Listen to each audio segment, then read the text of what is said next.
Hey guys, so I just wanted to do a quick little comparison here of the LG G5 which has just been announced and its predecessor the LG G4, checking out what the major changes are, whether you should upgrade to the LG G5 if you're coming from an LG G4, which is still an awesome phone in itself. But we can have a look at the main specification changes here. So first things first, we can see we are now rocking a much more powerful processor, Snapdragon 820, which will be powering quite a lot of the flagship level handsets. And since Samsung has decided to go with the Snapdragon 820, I don't think we're going to get any overheating issues that we got before. So that's a vote of confidence that all the major manufacturers are using this particular processor.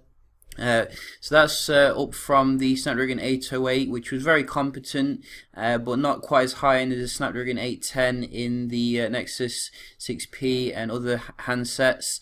Slightly more RAM, 4 gigs of RAM, which is probably the standard now for your high-end Android phone, which is nice. Same megapixel for the camera, but I think the actual camera technology has been improved a little bit. If we have a look in the actual details here, the devil's in the details, as they say, and I think we're getting slightly better in terms of the underlying technology. So it's still at f1.8 aperture, so it should be still very good in the low light scenario, but we are getting as well another 8 megapixel camera on the front for very good selfie video recording and picture taking, which is nice. We also getting a slightly smaller form factor from the old G4, so this is 5.3 inches now versus 5.5 inches. Same I think 2K display, but obviously it's going to be a little bit more higher in terms of the PPIs, so you're going to get 554 PPI now versus 538. Because obviously it was spread out more.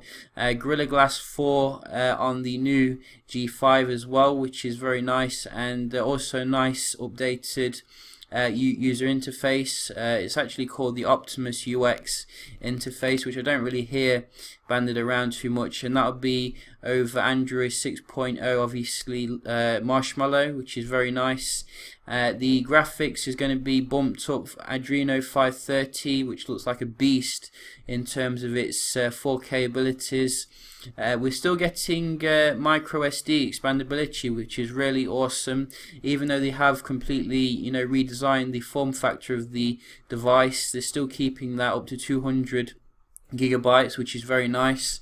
32 gigs internal storage, which is about the same as the last one, which is interesting.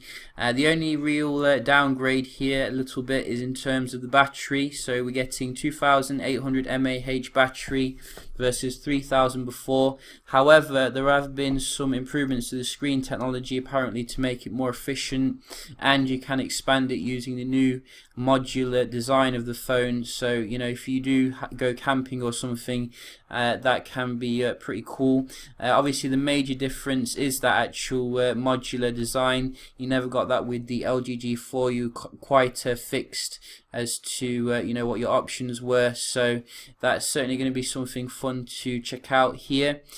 So I think those are the main differences here, but what do you think? Do you think it's a big enough change? Personally, I think that LG has been very bold here compared to Samsung. I will be doing a comparison of the S7 when it's officially announced and the S6 to see if we can see any major differences.